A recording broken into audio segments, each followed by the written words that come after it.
Mes chers amis du Sourire au quotidien, bonjour! Ah oui, vous êtes par là. Je ne sais jamais où est la caméra. Allez, on va continuer avec la découverte de mon syllabus de mon cours de yoga du rire.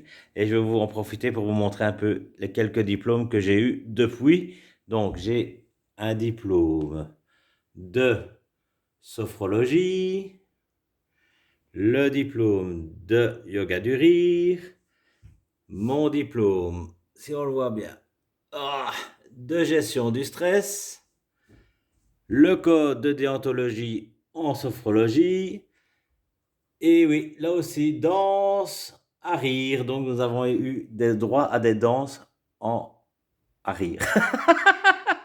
Voilà.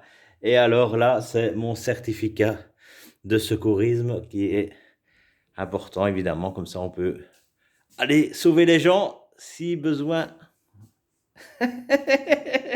Bon, allez, installons-nous et reprenons un peu notre syllabus. Ah, voilà, tout le monde me voit bien. Est-ce que vous avez bien ri hier?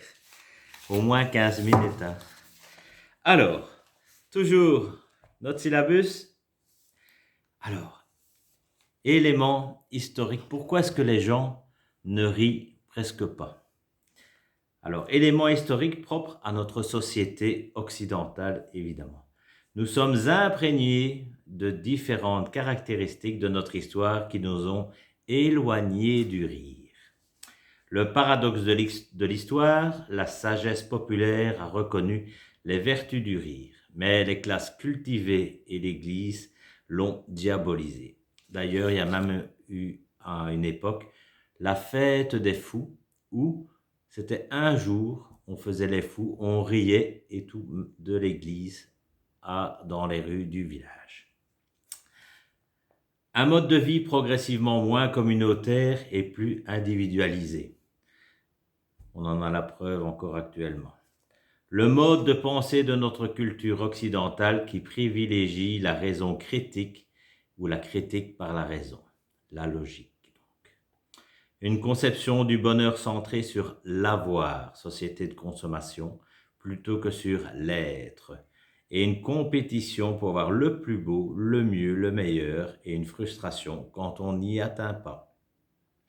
L'éducation de l'enfant le mène à abandonner sa spontanéité créative au profit de l'accumulation des connaissances, de l'exercice, de la critique, de la compétition pour être le premier et le mieux possible. Il suffit de le voir sur les terrains de football ou sur certains terrains, les entraîneurs et les parents qui disent tel meilleur, qui prennent un Messi ou qui se prennent pour un Ronaldo, alors que tout simplement, si ils jouaient au football pour s'amuser, pour avoir plaisir à jouer, plaisir à faire du sport, simplement, ce serait quand même mieux.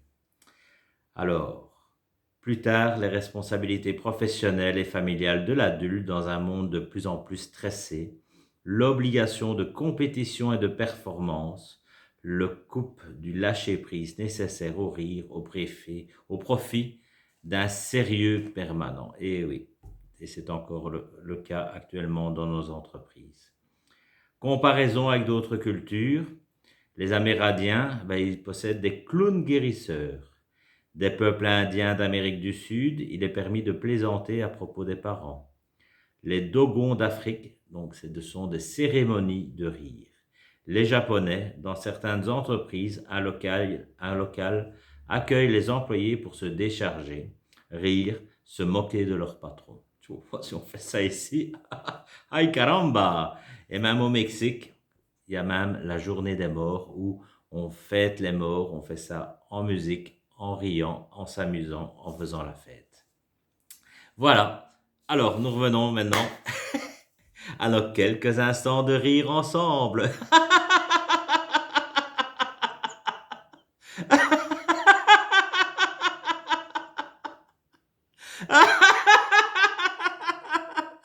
Et vous pouvez rire tout seul aussi. Hein.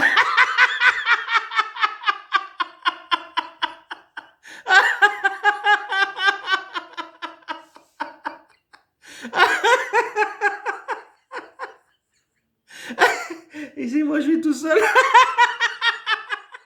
et je ris tout seul, mais avec vous.